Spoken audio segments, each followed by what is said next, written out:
21st, and I just wanted to make a little recording helping you out with Sonnet 29 since I wasn't able to be at school today.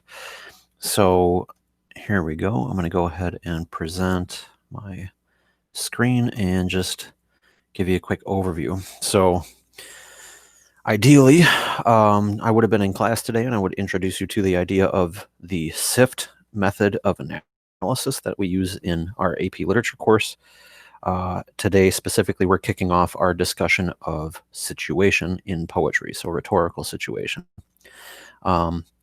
No idea if this is going to go well, but I'm going to give it a shot. So what I'd like to do is read the poem, give you a paraphrase, and then talk a little bit about the situation so that you can see how that works. All right, so here we go. You should be looking at Sonnet 29. I'm going to go ahead and double check that it is presenting. It is okay. And there goes the little bubble again. All right, so here we go. Sonnet 29 by William Shakespeare. When, in disgrace with fortune and men's eyes, I, all alone, beweep my outcast state, and trouble deaf heaven with my bootless cries, and look upon myself and curse my fate, wishing me like to one more rich in hope, featured like him with friends possessed, desiring this man's art and that man's scope, with what I most enjoy contented least. Yet, in these thoughts, myself almost despising, haply I think on thee. And then my state, like to the lark at break of day arising from sullen earth, sings hymns at heaven's gate. For thy sweet love remembered such wealth brings, that then I scorn to change my state with kings. So a pretty neat little poem. I really like it.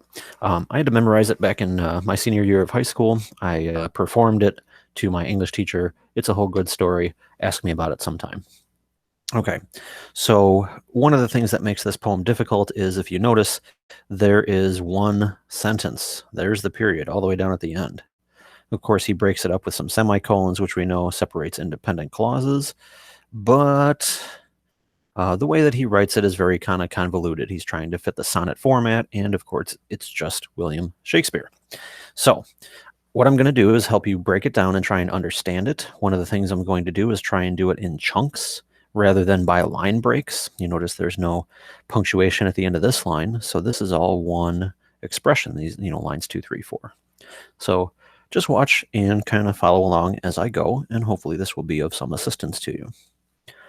All right, so he says, when, comma, so when what? Well, when he is in disgrace with fortune and men's eyes. That's an interesting expression. What does it mean to be in disgrace with fortune? Well, that would be when you are feeling unfortunate, when you're unlucky. What does it mean to be in disgrace with men's eyes? Well, that's when people are looking at you in disgrace. They are unhappy with you in some way, shape, or form. So he lays out very briefly that he's feeling unlucky and, unloved. So what happens when he feels this way? Well, he says, I, all alone, do things. Well, what does he do? He beweeps, he troubles, and he looks, and then he gets more specific on what he's looking at. He wishes, these other things. Okay, so let's start talking about some of those. So what does he do all alone? He beweeps his outcast state. So he just weeps, he cries about his life, right? He's just crying about it, very simply, right? He troubles deaf heaven with his bootless cries. Well, bootless just means, fruitless, useless. So and perhaps they are useless because deaf, or heaven is deaf, right? They're not listening. God is not listening to him. So he continues to pray useless cries to heaven, who is not paying any attention to him. Whole lot packed into that little expression there. He also looks upon himself and curses his fate. So he's literally feeling sorry for himself, just saying like, I wish I wasn't the way I was. I wish life wasn't the way it was. And it's kind of like, boo-hoo, Will Shakespeare, suck it up. Well, then he continues. How else does he feel? He wishes himself like to one more rich in hope. And that's a really weird way to say it, but he's trying to fit the sonnet form. So he wishes he was like somebody who had more hope, who was more rich in hope than he is. Then he says that he wishes he was featured like him. So he wishes he looked like some other person. probably better looking, I would presume, kind of like how I wish I looked like George Clooney or Brad Pitt. Of course I don't, but my wife likes me, and that's good enough. So he says he wishes he was like him with friends possessed. So he wishes he had more friends like this other guy that he's kind of looking at. He desires this man's art and that man's scope. So he's desiring someone else's skill and someone else's variety of skills, having a scope of talents. And then he kind of ends this chunk by saying, with what I most enjoy, contented least. So the things that usually bring him pleasure are no longer doing so. All right, so these first 8 lines is really just the speaker setting up his mental state. And he's feeling sorry for himself. He's praying useless cries to heaven. He's cursing his life. He wishes he looked like that guy, had friends like that guy. A whole lot going in, but it's all just describing this emotional state that he's in, which is very downtrodden, very depressed. Okay, and when we get into sonnet format later in a couple weeks, we'll be talking about why those 8 lines is kind of standard for the sonnet form. We look at 8 lines, sets up a problem, and then the last 6 resolve it in some way. So here comes the resolution. So he says, yet in these thoughts myself almost despising. So in these thoughts where I'm almost hating myself, something happens, right? Yet when I'm almost hating myself, what happens? Happily, I think on thee. I think on you. I think about you, whoever his audience is. Right? So yet in these thoughts, myself almost despising, happily I think on thee. And what happens when he thinks of his beloved? Well, then his state does something cool. It is like a lark at break of day arising from sullen earth. It is like a bird at the beginning of the day, rising up and flying. And then his state, his emotional state, sings hymns at heaven's gate.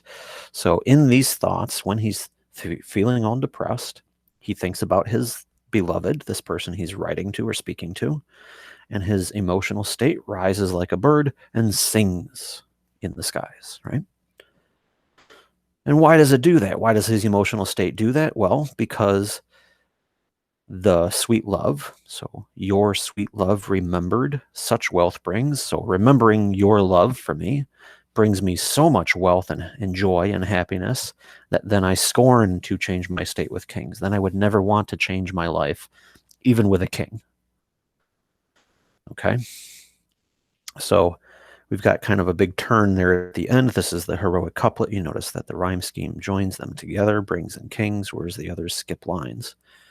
Okay, so just a good overview of the whole poem. If I were to boil it down into a paraphrase, I would do it in those chunks. I would say a speaker is feeling very depressed about life and everything. Ooh, I just got a UPS thing there. Sweet. And then he thinks of his beloved, and it brings him so much joy that he no longer feels depressed. And that's a paraphrase. Okay, so the situation of the poem is the rhetorical situation, and we've kind of done that with a paraphrase. Paraphrase is a method that I'm sure you guys are familiar with already, so that's why I wanted to do that, because what we're talking about with paraphrasing is basically doing the rhetorical situation. The tool that I teach is TARP, Topic, Audience, Role, and Purpose. So let's cover that real quickly, and then I'll wrap up. So what's the topic of the poem? Well, I think once we understand it, it's basically the speaker's emotional state. That is what is being discussed here.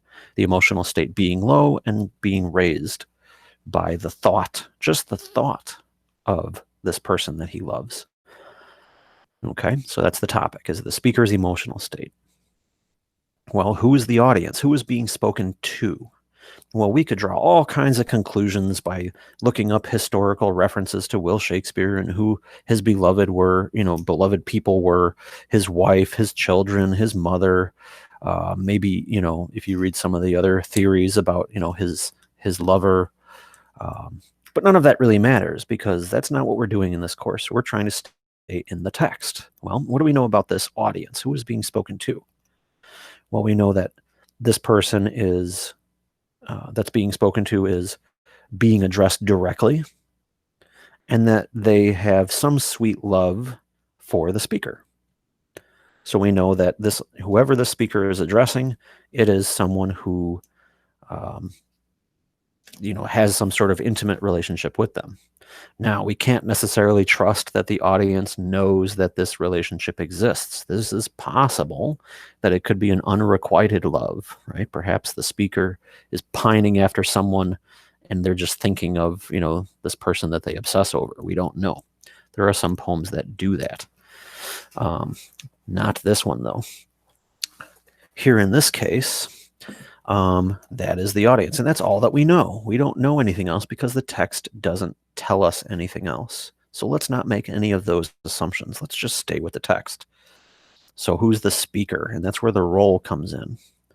Well, the speaker we know is a depressed person, or someone who has had feelings of depression would be a more specific and accurate way of depicting them, because we don't know that they are currently feeling depressed because their state has been lifted.